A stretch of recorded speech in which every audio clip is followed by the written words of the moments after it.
E hoje, no Falando de Gente, nós vamos prestar uma homenagem a um veículo de comunicação extremamente importante, que toca os corações de milhares de pessoas, que encanta, que fascina, enfim.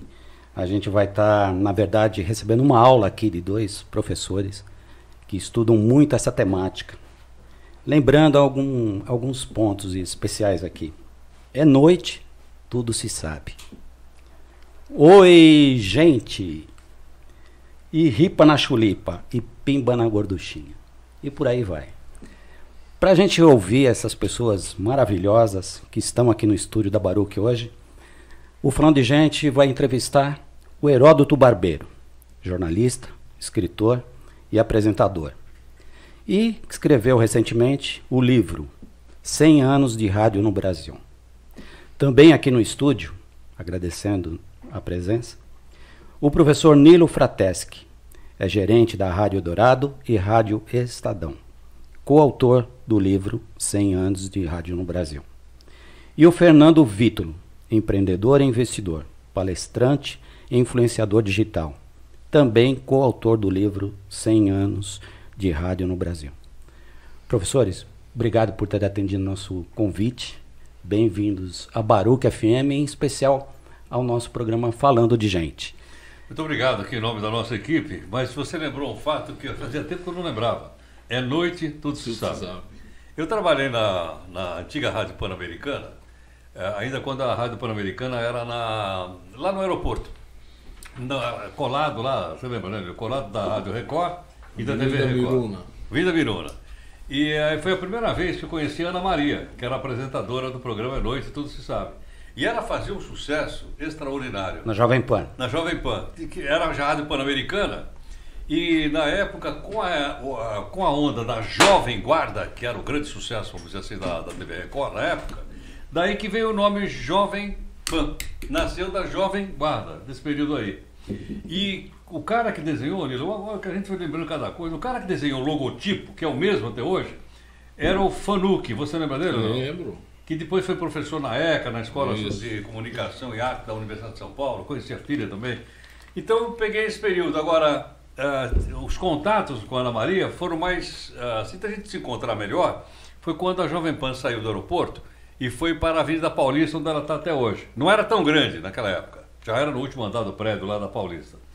Mas aí era a oportunidade sempre de conversar com ela e tal. E ela gravava o programa à tarde e o programa era levado à noite. Mas fazia um sucesso extraordinário à noite, competindo até com o pessoal da Rádio Globo. Verdade. Ela...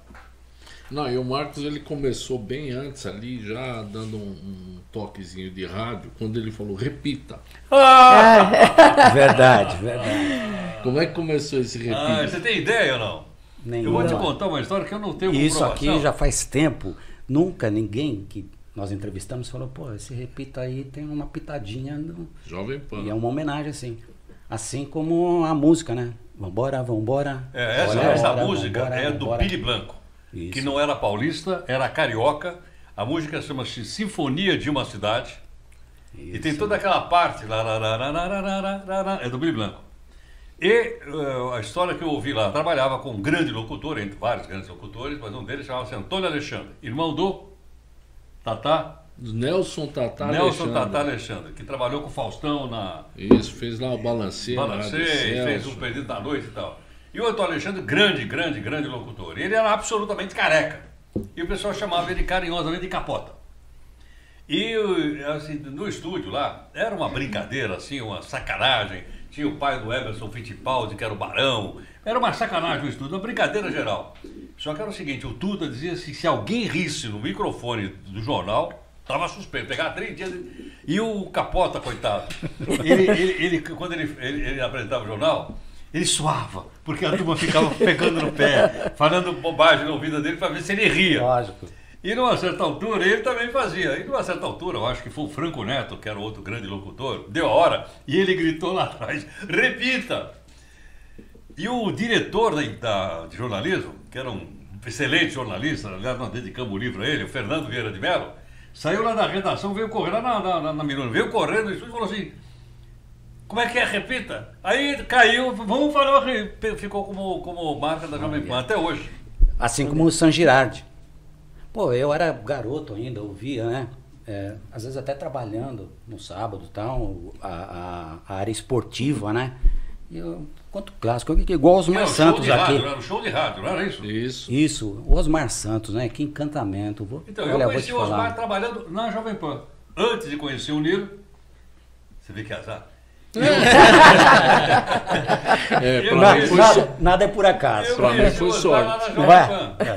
Acho que o primeiro grande sucesso em São Paulo do Osmar foi na Jovem Pan. Foi na Pan. Foi. Aí em 77 ele foi da Globo também, ele foi pra Globo. Foi. 77 foi pra Globo? 77. Pô, você acredita? Eu era garoto, eu via Osmar Santos, eu ficava emocionado. O que é a rádio? O que faz a rádio, né? O que toca a rádio? Mas olha, eu não sei, eu acho que nós aqui temos conversado muito, acho que tem a locução esportiva antes e depois do Osmar Santos. Concorda ou não? Não, divisor. Antes e depois do Osmar, porque o Osmar, ele trouxe para a narração esportiva, ele era um homem culto, é um homem culto. Ele estava estudando, eu me lembro, quando eu conheci o Osmar, ele estava cursando o curso de administração da Getúlio Vargas, que era um dos mais difíceis vestibulares de São Paulo. Eu encontrei com ele estudando na mesa lá na redação da Jovem Pan. E ele trouxe política para o rádio. Isso aí. Por isso é que ele foi chamado para liderar os grandes comícios da Diretas Já. A voz das diretas. Ele era muito chegado no Montoro, no Fernando Henrique. Ele era um cara interessado em política, muito interessado. Engajado. Olha só. E aí, fala para nós, por favor, né? O Vítor, o próprio Nilo. Como é que foi esse estalo assim? Vamos escrever um livro sobre 100 anos do rádio, falar um pouco dessa importância, resgatar um pouco dessa história. Deixa eu só dar uma palhinha aqui para vocês. Antes da pandemia, acho que foi antes, nós entrevistamos online uma pessoa do Rio de Janeiro, o Roberto Salvador. Vocês devem conhecer, né? E o Roberto, né, não esteve aqui, infelizmente, no estúdio com a gente, mas ele está bem lá no Rio. E ele falou de um jeito da rádio, né, um certo toque de romantismo, um certo toque poético da rádio e tal. E toda essa história como que era hoje. E aí, quando surgiu, né, o livro de vocês, é lógico que acho que impactou e uma das características principais, no meu modo de ver, né, até dentro dessa minha área de saúde mental, foi que no livro você pode fazer a leitura do QR Code e ouvir, né, esses personagens que vocês selecionaram 100 nomes, 170. O que vocês podem falar para nós aí, vocês três, um pouco dessa história? Pô, vamos fazer uma coisa do rádio por causa dos 100 anos, é uma data significativa assim. Dá uma... Bom, a ideia quem puxou o trem foi o Nilo. Então... Na verdade, a ideia ela começou através de uma ligação. Peraí, trem não? Como assim trem? Peraí. Pô, tanto de coisa que a gente tá puxando aí é um trem mesmo. Melhor substituto pelo microfone. Na verdade, em outubro do ano passado, eu recebi uma ligação de um amigo, um companheiro nosso, Acácio Luiz Costa, que deu a ideia. Ele falou, pô, escreve um livro sobre 100 anos do rádio e tal. Mas tem um porquê dele ter dado essa ideia também, que o Nilo às vezes não fala. Mas o Nilo, ele é um dos caras que eu conheci que mais conhece rádios, o nome das pessoas que trabalharam. Eu falo assim, Nilo, tem que o fulano, não sei o que. Esse é o fulano de tal. Ele sabe tudo. Então por isso que o Acácio deu a ideia pra ele e falou assim, você devia escrever um livro. Levantou a bola. E aí eu resisti, ele falou, não fala nada, vai pensar. Liguei pro professor Heródoto, assim. Ele abraçou a ideia na hora e mais, colocou o Fernando também junto conosco e deu uma oxigenada na ideia. Sim. Essa ideia de colocar o QR Code foi dele. Olha só que sacada, hein? Acho que é o primeiro livro com esse formato. Com esse recurso. Existem alguns outros livros que têm o QR Code, né? Mas não nessa quantidade e nessa proposta que a gente está colocando, que acaba se tornando quase que o ativo principal do livro, né? Porque quando o Heródoto começou... O texto não vale nada? Quase, por isso que eu falei quase.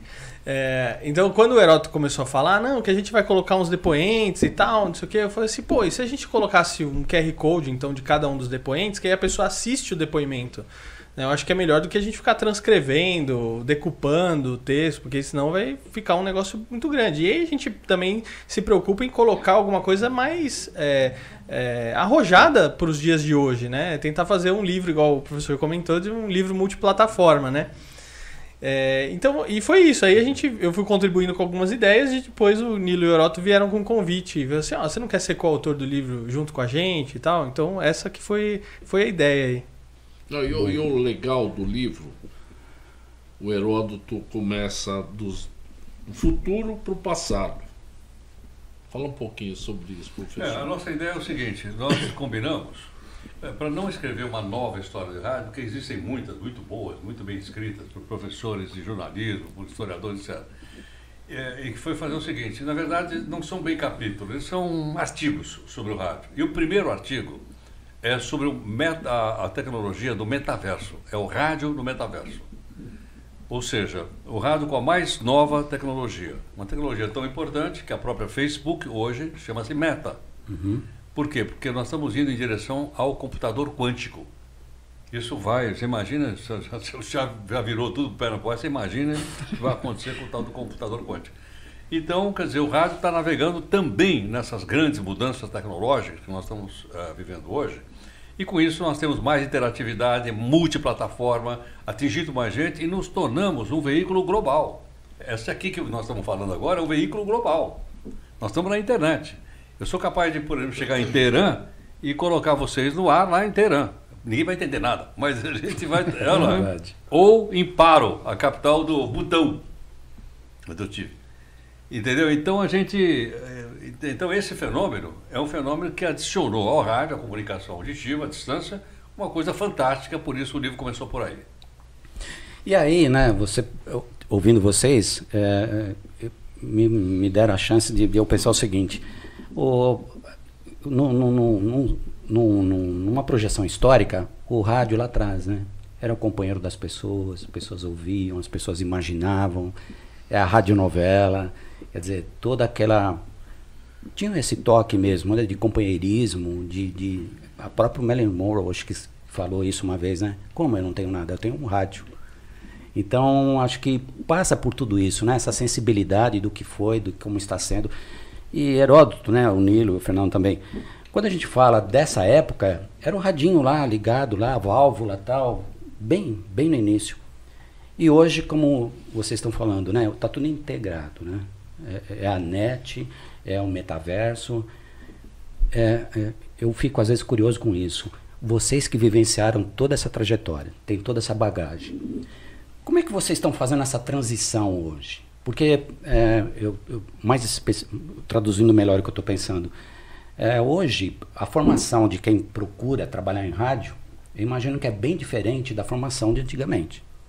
Hoje, essa pessoa que está fazendo graduação, pós-graduação, lato, estricto, sei lá o quê, eu acho que tem tudo isso. Tem uma visão assim, né, Fernando, como uma coisa assim integralizada. As várias ferramentas, o tempo todo conjunto. E aí eu falo muitas vezes até para a Pina, para o próprio Afrânio aqui. Eu falei, a gente viveu uma época que não tinha toda essa velocidade. Essa capacidade toda de produzir informação, produzir conteúdo. Quer dizer, e hoje todo mundo produz.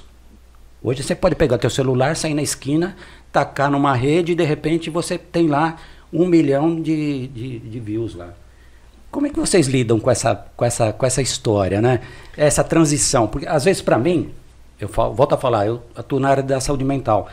Às vezes eu noto assim, uns comentários, não digo preconceituoso, mas um comentário como se... O momento é de agora para frente, esquece o que já passou. E aí, como que a gente busca esse equilíbrio possível?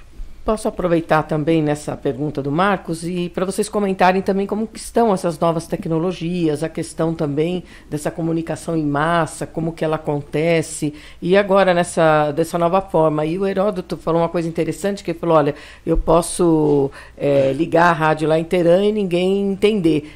Eu acho que vai ter uma tecnologia que, de repente, vai ter até uma tradução simultânea, né? E acho que já entra nessa questão da tecnologia, né? Então, quer dizer, a gente, assim, as fronteiras estão aí totalmente abertas, né? Olha, eu não quero entrar... Desculpa, aí surge também o grande desafio, né? O que é a qualidade com essa quantidade?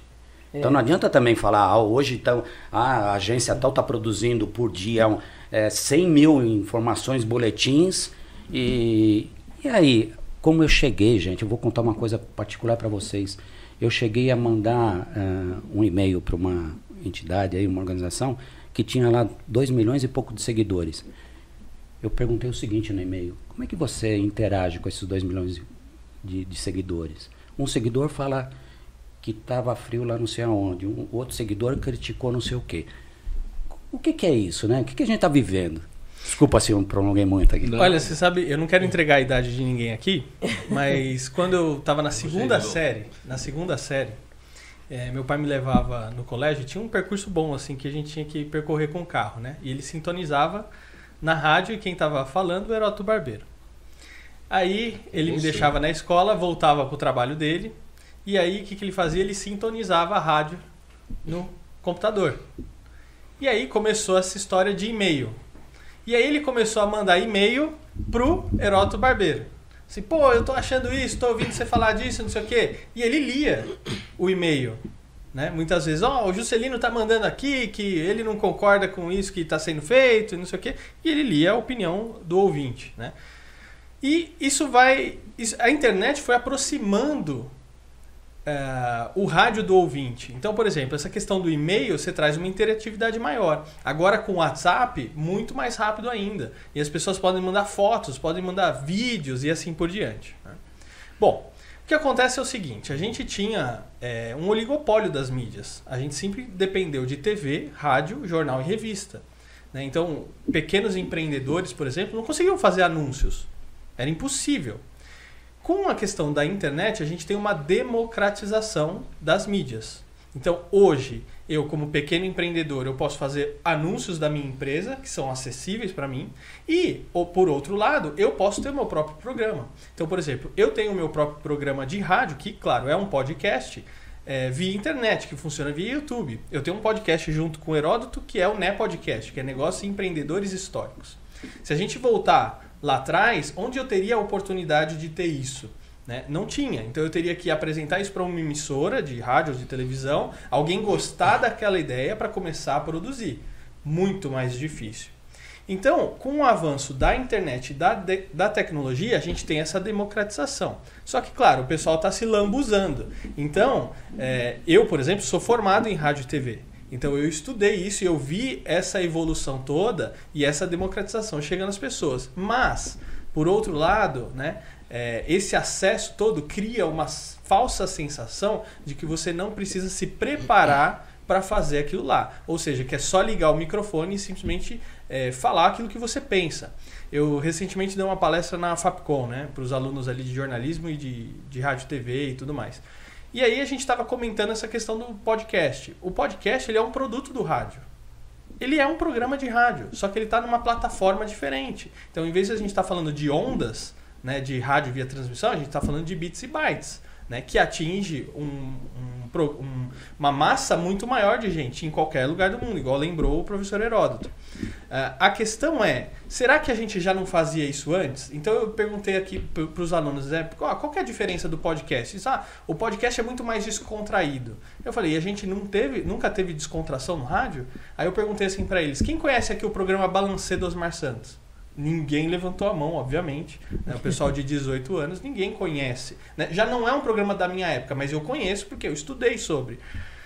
E aí eu falei, então vocês precisam ouvir, procurar alguma coisa do Balancê para vocês entenderem que já existe descontração no rádio. Então não adianta, às vezes vocês estão pensando que vocês estão inventando uma coisa nova, mas o rádio já fez. Só que agora a gente está fazendo em plataformas diferentes. Então eu acho que o problema hoje, né, respondendo um pouco da sua pergunta, Marcos, é essa falta de preparo. Então muita gente produzindo muito conteúdo sem um propósito específico, né? Simplesmente, estou fazendo aqui o meu programa. Mas por quê? O que você quer atingir? Com quem que você quer comunicar? E tudo está ficando muito igual. Só que eu acho que a partir de agora, porque as coisas estão se formando ainda, não está fechado. Eu acredito que a partir de agora o pessoal começa a filtrar. Então assim, peraí, isso aqui tá igual, isso aqui não sei o que, né? É aquela coisa, você vê às vezes um entrevistado num podcast, o mesmo entrevistado ele vai em todos os podcasts. porque ficou tudo igual. Né? Então eu acho que agora vai começar a diferenciação. E quem que vai se diferenciar? Justamente aqueles que se preparam. Tem um outro aspecto aí interessante, que é o que paga a conta, né? Que são os anunciantes. Essa mudança da tecnologia também revolucionou o mercado publicitário, porque o dinheiro que era desse tamanho, ele diminuiu e eram rádio, TV, jornal, revista e cinema. Cinema, né? Hoje nós temos uma infinidade de opções de mídia. E mais do que isso, se você der uma busca no Google atrás de martelo, você começa a ser bombardeado por anúncios vendendo martelos americanos.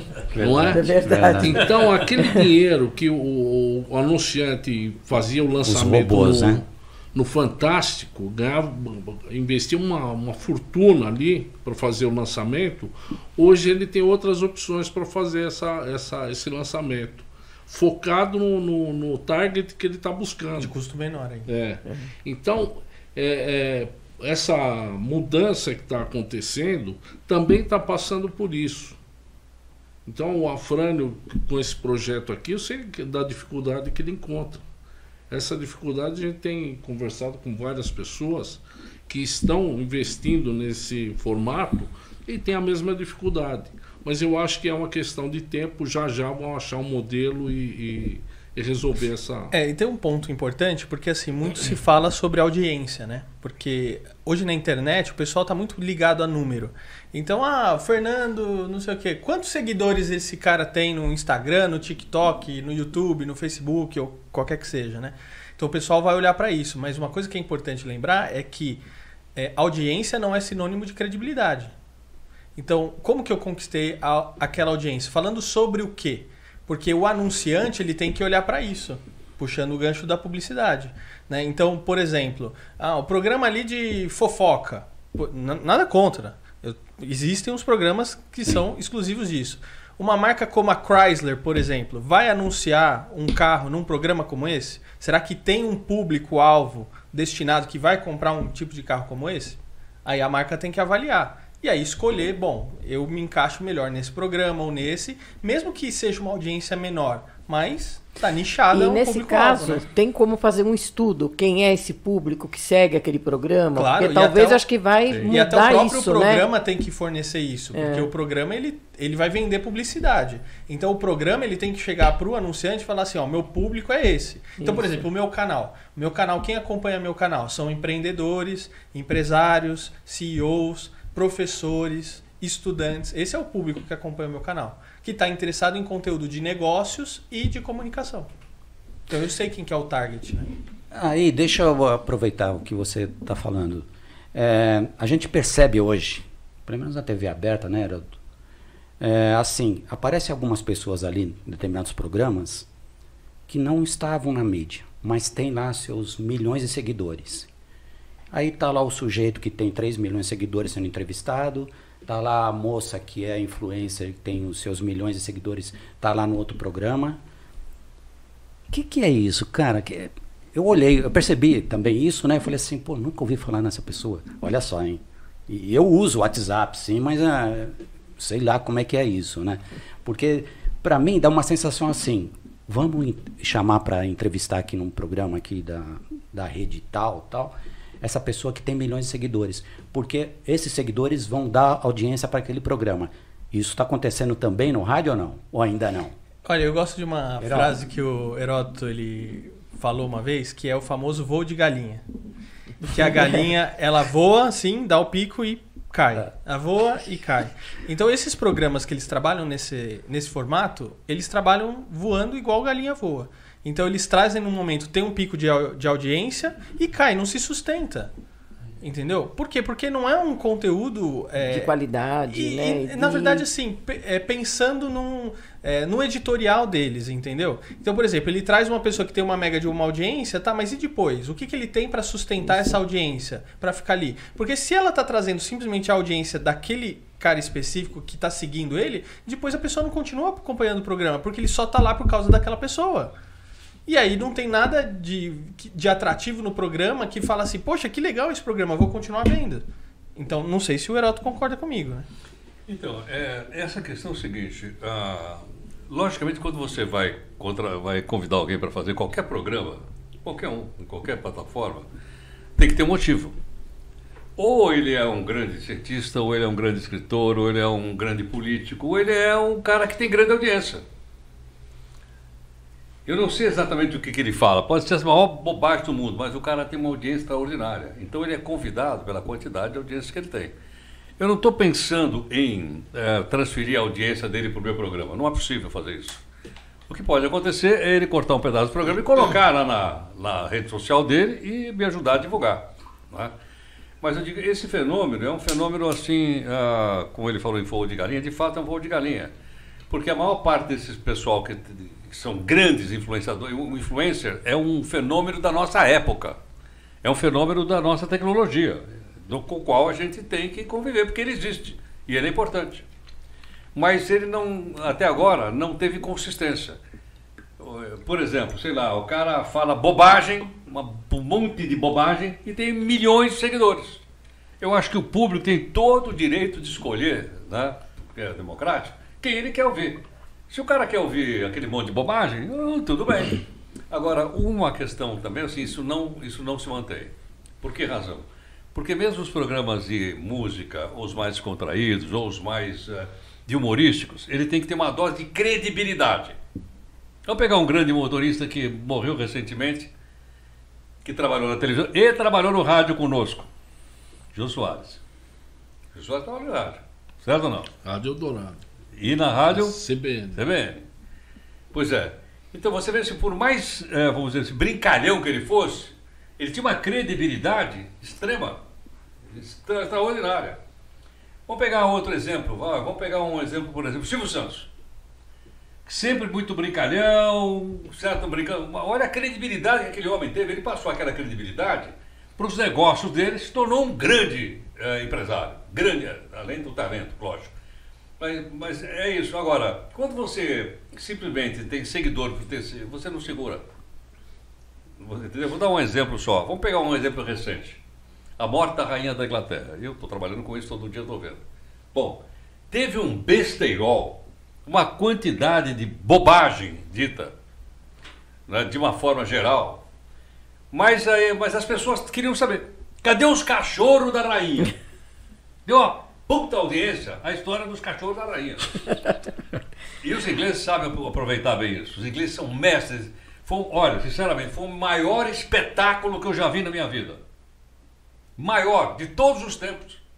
Um país inteiro fez um espetáculo para vender o quê? A rainha? Não, para vender o país, para vender o Reino Unido, para vender a importância da Inglaterra. Então, olha como os caras usaram isso em todas as redes sociais. Uma coisa incrível, inacreditável. O mundo inteiro acompanhou isso. Tinha, veja só, 500 chefes de Estado. Pera um pouquinho. Só tem 200 países do mundo, como é que tem 500 chefes de Estado lá? Teve país que mandou 3, 4. E eles ainda convidaram a primeira-dama ou o primeiro-damo para ir junto. Para dar mais peso. Olha como os caras fizeram. Aquilo lá teve um ensaio, gente. Vocês lembram do filme Dançando da Chuva? I'm singing in the rain. Quantas semanas o Gene Kelly ensaiou para fazer aquele lá? Semanas. E a filmagem, aquilo também é extraordinário. Os cortes, ele levou semanas. Os ingleses estão há anos treinando a morte da rainha, pô. Desde que ela fez 70 anos, todo ano, e saiu impecável. E vamos dizer assim, graças à comunicação global de todas as plataformas, o que acontece? O mundo inteiro acompanhou. Na segunda-feira, no dia do enterro, nossa mãe do céu, tem gente chorando. Eu nunca vi essa rainha, mas aí o cara lembrou que ela esteve aqui, porque ela inaugurou o MASP, certo ou não? Inaugurou a ponte Rio-Niterói, deu um faqueiro de ouro lá pro presidente, levaram embora. Não sei, isso é brincadeira. Bom, mas ela viu o Palmeiras ser campeão, hein? Olha lá. Olha aí. Há divergência. Não é bem assim. Não é bem assim. Mas o que eu quero dizer é o seguinte, graças a essa comunicação global, teve suponha que não tivéssemos nada disso. Ia ficar com aquele, lembra aquele jornal que passava antes do cinema? notícias internacionais, ia ter o quê? 1 minuto, 2 minutos, acabou. Como foi a época da coroação dela. Porque não tinha as redes sociais. De repente se torna um fenômeno global e você não consegue segurar em lugar nenhum do globo. Aquilo vazou para todo lado. Eu acho que um exemplo é o exemplo contemporâneo da eficiência dessas novas tecnologias é a cobertura que foi dada aí no enterro da Rainha Elizabeth. Isso quer dizer que existe sempre esse interesse comercial? Ah, lógico, claro. Pois o mundo é capitalista. Antigamente tinha capitalismo e comunismo. Não é verdade? Hoje só tem capitalismo. Onde é que tem comunismo? Na Coreia do Norte. Onde mais? Só na Coreia do Norte. Cuba. Não tem mais comunismo. Não vamos discutir aqui porque que não foi para frente. Faremos um outro programa sobre isso. Né? Posso até ajudar. Mas eu digo, é capitalismo. Olha, segundo o último dado, 2 milhões de pessoas foram lá em Londres. Quanto será que esses caras faturaram? Só para pegar um avião da British Airways e ir até o aeroporto, eu já gastei uma grana. Aí eu tenho que pegar ou o metrô ou aquele Airbus que tem do aeroporto até o centro da cidade. Aí eu tenho que alugar um lugar para ficar lá. Depois eu tenho que comer lá. Imagina quanto eles ganharam. O chaveirinho que você vai comprar. O chaveirinho que você vai comprar. Um evento turístico mesmo. Então, agora isso foi possível, primeiro, porque é uma estratégia de um país. Segundo, porque se não tivesse rede social, babau. E hoje aqui no Falando de Gente nós estamos falando sobre os 100 anos de rádio no Brasil. Para isso nós estamos entrevistando o Heródoto Barbeiro, jornalista, escritor e apresentador. E autor do livro 100 anos de rádio no Brasil. Também aqui no estúdio, Nílio Frateschi, gerente da Rádio Dourado e Rádio Estadão. E é coautor do livro 100 anos de rádio no Brasil. E também o Fernando Vítolo, empreendedor e investidor, palestrante e influenciador digital. Também coautor do livro 100 anos de rádio no Brasil. Pina? Deixa eu perguntar uma coisa. O celular, hoje, ele já virou um estúdio, quer dizer, ele produz áudio, vídeo. Como que é essa tecnologia? Quer dizer, tudo na palma da mão, é isso? Exatamente. Hoje ficou tudo mais fácil, né? Eu lembro quando eu fazia faculdade, uma ilha de edição de vídeo era do tamanho de uma parede. Era carésima, gigante. né? Ninguém tinha em casa. Né? Hoje, aí começou. Com o computador agora você edita vídeo. Agora com notebook. Pô, agora no celular a gente faz um monte de coisa. Então, justamente essa tecnologia popularizando e levando conteúdo. Todo mundo qualquer lugar, né? E todo mundo virou um produtor de conteúdo. Né? Então, muito fácil, muito simples. Heródoto, e a formação dessa turminha que está chegando no rádio agora? Outra questão, né? Hoje as rádios, as emissoras, televisão também, por que não? Tem a turminha lá da velha guarda. Lógico, né? Produzindo, bem velhinho, já... né? Mas com uma história extremamente importante. Aí, de repente, você olha assim, chegando um garoto lá, com seus 20 e poucos anos. Não estou dizendo que esse garoto está chegando na rádio sem conteúdo, sem preparo, nada disso, mas que choque é esse? Ou não tem choque? Tem choque, sim. Ele é meu professor. A moçada de 18 anos, 20 anos, são meus professores. Eles sabem coisa que eu não sei. E vice-versa ou não? Sim, vice-versa. Mas estou falando, geralmente era o seguinte, os velhão não, né, achava que estava indo, não. De repente chega um moço lá que conhece tudo de internet, sabe mexer com tudo de internet. Ele virou meu professor. Sem ele, que nem aqui, olha lá. Olha, eu comecei junto com o Fernando. Por acaso. Olha lá, ele é meu professor. Eu posso ter um pouco mais de conteúdo do que ele. Mas sem ele eu não teria avançado. Então o que eu tenho que fazer? Eu tenho que me adaptar à geração dele. E não ele à minha. Ao longo da história da humanidade sempre foi assim. Né? E nós estamos vivendo mais um capítulo da história. Então eu acho que os professores são jovens. Tudo bem, eu estou carregando um pouco de cultura, um pouco de saber, um pouco das coisas que eu já fiz pela vida. Mas quem é que me atualiza? O Fernando ali, que é muito mais jovem, não muito mais jovem, mas é bem mais jovem que eu. Então, aí o que você falou é a questão do aprendizado constante, quer dizer, aprender a aprender, porque tem gente que acha que já tem uma bagagem enorme e não se dispõe a isso, né? Então é importante sim a gente... Mas o problema é que os jovens têm esse pensamento. Então eu vejo que os jovens não têm uma predisposição em aprender com o pessoal que está ali, ou que fez isso. E eu acho que esse que é um problema. Então, por exemplo, às vezes o pessoal pergunta ele assim chega pra mim, achando que ele já está extremamente preparado, por isso que eu estou Pela- aqui. pelo conhecimento você já está tecnológico. ultrapassado, você já exatamente. Então, assim, eu vejo, compasso. por Existe exemplo, esse ruído na comunicação. Então, aí. por exemplo, a gente começou com o NE Podcast. Né? Então, o Heródoto está em 76, eu tenho 36. Aí o pessoal olha assim e fala assim, mas como que é isso? Entendeu? Não sei se já questionaram isso pro professor, mas para mim já. Pô, mas por que vocês têm uma diferença de idade, né? E não sei o que e tal, né? Como é que funciona isso e tal? O Nilo também já falou assim, pô, mas você tem um respeito grande pro pessoal mais velho que às vezes você não vê os mais jovens tendo isso. Porque é um interesse em aprender. Eles assim, cortaram o mato, entendeu? Sim. Transformaram aquilo em rua caminho, de asfalto. Sim. Né? Então, pô, peraí, será que eu não tenho alguma coisa que eu posso aprender? Não, eu tenho muita coisa que eu posso aprender. Tanto que eu tô aprendendo com eles diariamente. Eu venho conversando no carro com o Nilo para chegar até aqui, eu tô aprendendo. Vamos gravar podcast, eu tô aprendendo com o Heródoto, entendeu? Então eu vejo que os jovens às vezes não têm essa predisposição. Né? Por quê? Porque ele fala assim, o Nilo não sabe mexer no TikTok, então ele não sabe nada. Anula tudo por causa de uma tecnologia ou de uma plataforma, entendeu? Então eu acho que os jovens também têm que ter essa predisposição de falar assim, pô, legal, eu posso ensinar alguma coisa, mas o quanto eu posso aprender? Porque aí o benefício vai ser muito maior para os dois lados. Né? E aí tem uma outra questão que é o seguinte, quando o pessoal vai ficando mais velho também, isso é um grande problema, não só das mídias, né, das emissoras de maneira geral, mas de todos os mercados de trabalho, é assim, o pessoal fica mais velho. Joga fora, pega lá o cara de... Não é assim, não funciona. Por quê? Porque a experiência faz toda a diferença. Então, por exemplo, às vezes a gente tem uma... Pô, Heródoto, tô passando por isso aqui. Fernando, assim. Porque ele já passou por isso. Ele já sabe. Tem N outras leituras. Isso. Exatamente. Então, pô, quanto que eu não posso aprender? Então, eu acho que tem que ter esse equilíbrio. Esse equilíbrio. Né? Então, o jovem, ele pode ensinar, igual o professor falou? Sim. Mas eu acho que o jovem tem muito mais a aprender, até pela vivência, pela cultura, pelo conteúdo, não só a tecnologia. Porque lembra que a gente estava falando da questão da qualidade do conteúdo.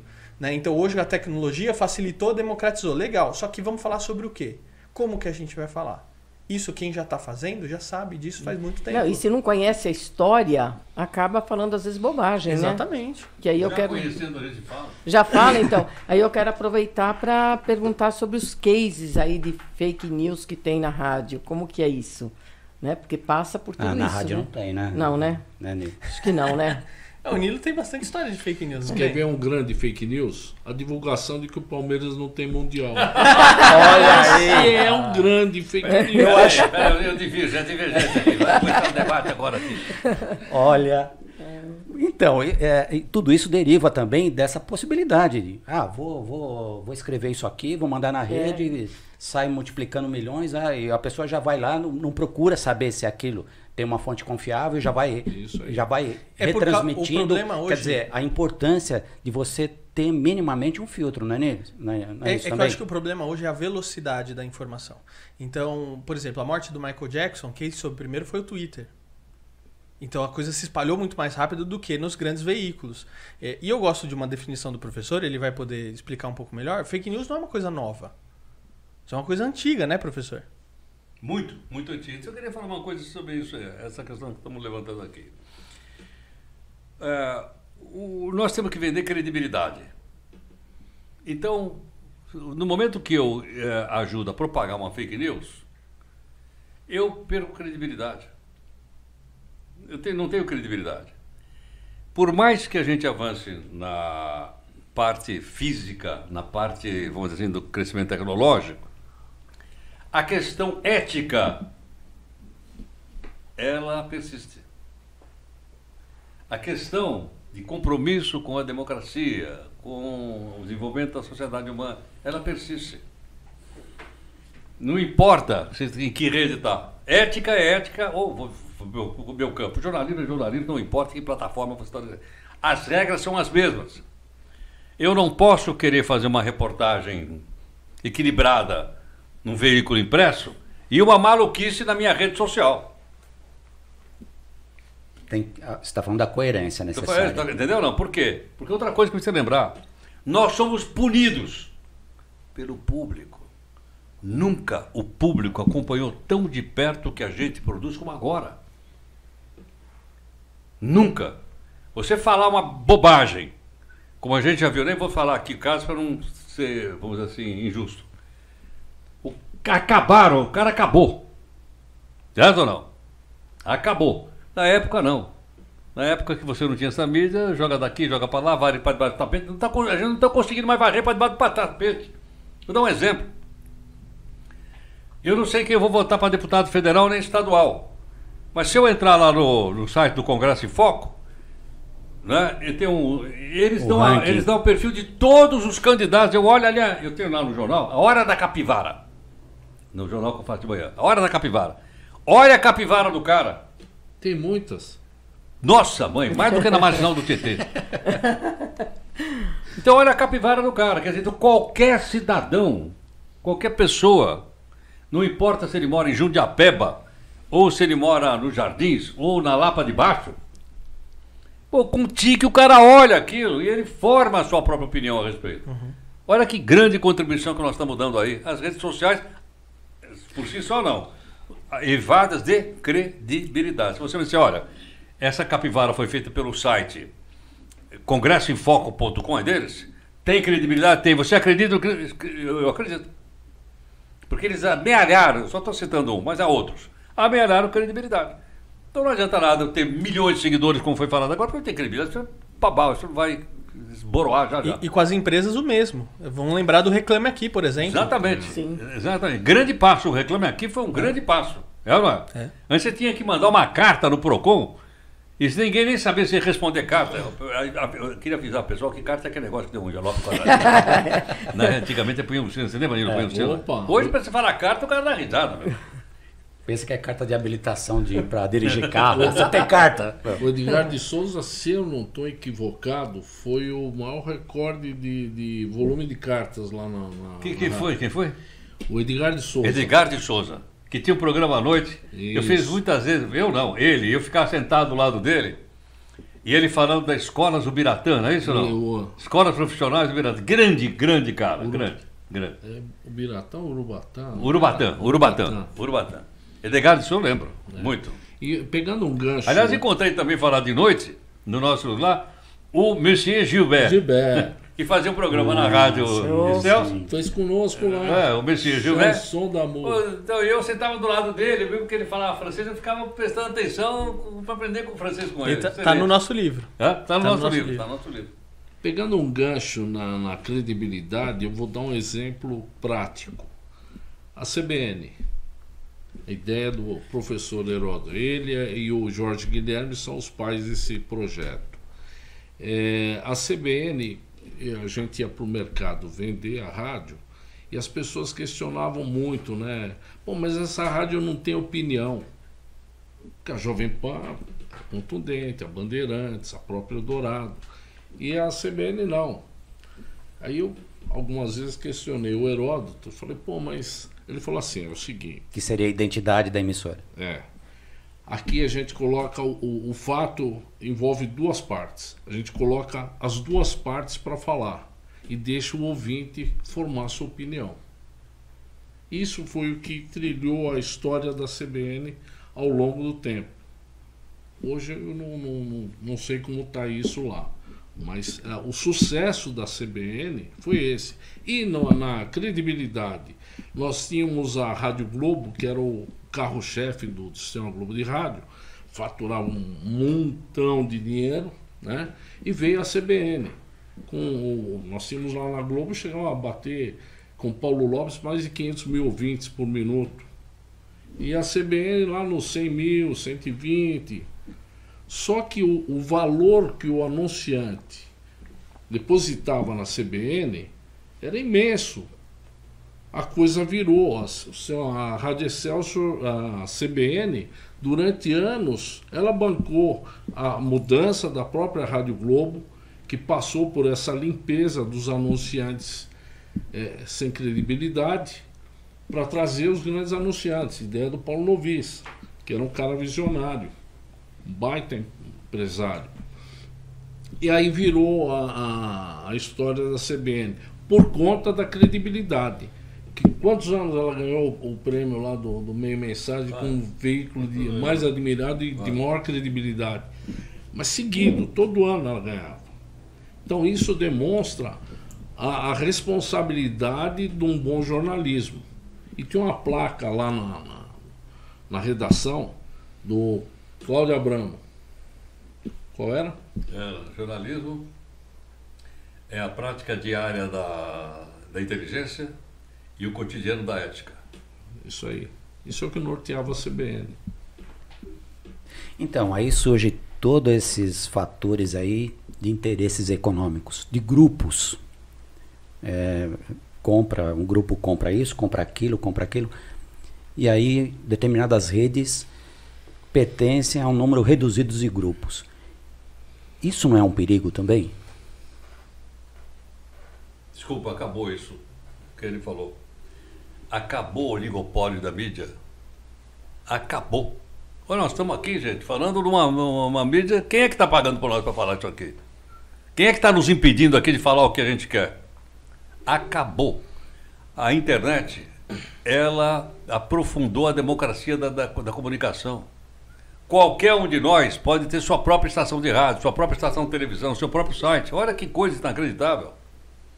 Deixou de ter essa importância a AM/FM, por exemplo.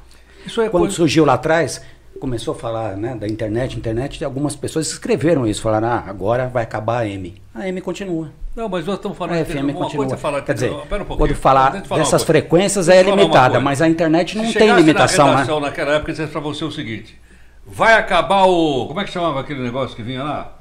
Fax? Não, o fax tinha o outro. Aquele Telex. Telex. É. Vai acabar o Telex. Vai acabar. E daí? Com isso acabou o fluxo de informação? Não. Vai acabar o AM. Com isso vai acabar o rádio? Não. Não vamos confundir o software com o hardware. Não vamos. A Rádio Globo fechou. Gente, falar que a Rádio Globo fechou é uma cacetada na moleira. Quanto tempo eles ficaram no AM? Quanto tempo nós brigamos para botar aquela porcaria no FM? Verdade. Por quê? Porque quebra o paradigma. Pô, o que nós vamos fazer com esse AM aqui? Lembra? Puta de um terreno com consumo de energia desgraçado, aquela puta torre. Você lembra ou não? Opa!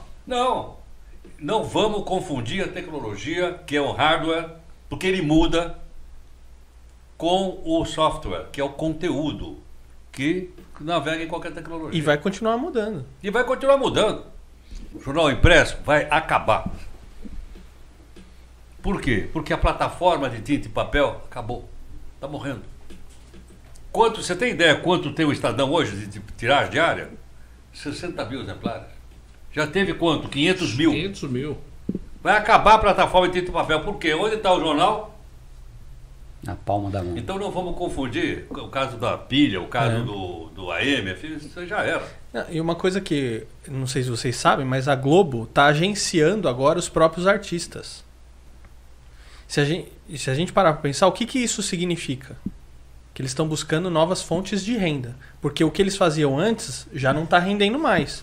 Então eles precisam buscar novos mercados. Se adequar a esse novo cenário aí. Então, poxa, a gente tem um monte de artista. Isso eles já podiam ter feito já de anos e anos e anos. Agora não, todo artista da Globo... Estavam numa falsa zona de conforto. Sim. Por quê? Porque estavam injetando milhões todo dia, é lógico. Exatamente. Né? Isso aí.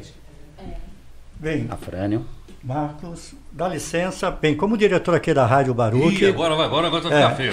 Quero agradecer muito a presença de vocês e contar um pouquinho da história, porque o Heródoto, né, o professor, ele tem essa parcela da Rádio Baruch.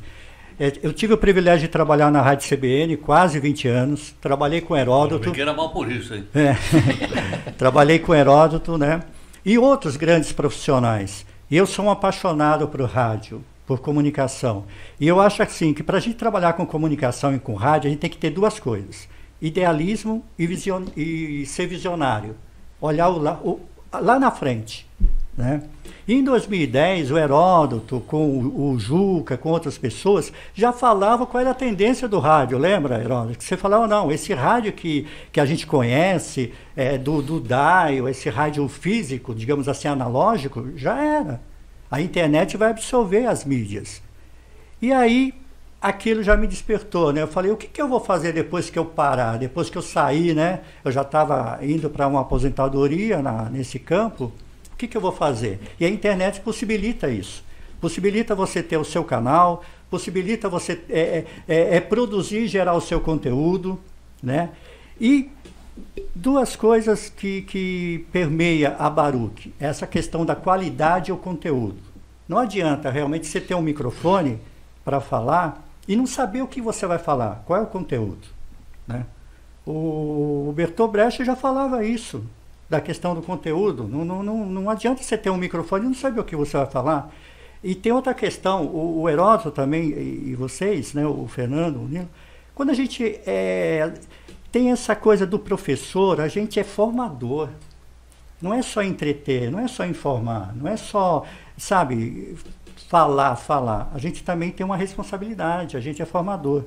Então a Baruch, dentro da história da Baruch de 10 anos, tem o Heródoto, tem esse despertar que o Heródoto colocou em mim para estar com esse projeto. E é uma rádio voltada para educação, cultura e diversidade. Então, no nosso país, infelizmente, quando a gente fala de educação e cultura, é difícil, é complicado você levar uma rádio 10 anos, porque são conteúdos que às vezes não interessam muito, né?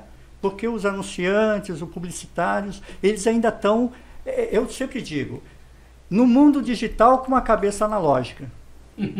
Apoiado. Né? E eles precisam também se transformar, eles precisam verificar também que as coisas mudaram. Essa questão do podcast, só para finalizar, é uma coisa antiga, uma coisa que surgiu, acho que praticamente com o computador. 2004, uma novidade. Não é. Então, o que aconteceu com o podcast que virou essa febre e esse modismo? Porque a gente vive no modismo, né? A Globo sempre vai ser o carro-chefe de tudo, né? Porque é o grande grupo de comunicação que a gente tem no país e ela percebeu assim, gente, eu tenho um cast muito grande de profissionais e hoje em dia ninguém mais está na TV fechada, na TV aberta, todo mundo quer essa interatividade do celular, dos dispositivos móveis. Então, o Fernando, grava um podcast, vai lá, que eu vou fazer a maior mídia, a maior oba-oba e aí você vai. É isso que surgiu o podcast e essa febre. Mas é uma coisa muito antiga. Como dizia o Chacrinha, né? Nada se cria, tudo se copia. O que a gente busca é fazer uma cópia bem feita e uma cópia digital hoje em dia. Então, quero agradecer em nome do Marcos, da Pina, do Falão de Gente, da Rádio Baruch FM, a presença do Heródoto, do Nilo, que eu tive o privilégio de trabalhar, o Fernando, conheço, mas... E, olha, eu particularmente, o rádio também é emoção. O rádio é isso, o rádio é essa bate-papo, essa conversa. Eu estou muito, muito feliz. Vocês me deixaram muito feliz hoje com a presença de vocês, com o lançamento do 100 anos de rádio, um veículo que eu sou apaixonado mesmo, tá bom? Obrigado, gente. Muito obrigado. Obrigado. Até a próxima, a gente continua à disposição, Coral. né, Nilo? Hã? Coral. E para saber mais sobre o livro... 100, é o número 100, 100 anos de rádio no Brasil.com.br. Lá tem todas as informações a respeito do livro. Nós temos também uma websérie com a participação aí do Nilo, do Heródoto, apresentado por eles. Um material fantástico. O Ricardo Corte-Real, olha, super bacana. Quem quiser acompanhar mais, só acessar o site. E lá no próprio site você tem a opção de compra do livro. Exatamente. Compra, pelo amor de Deus. E este foi mais um Falando de Gente, aqui na Baruch FM, a web rádio que a gente faz, compartilha e curte.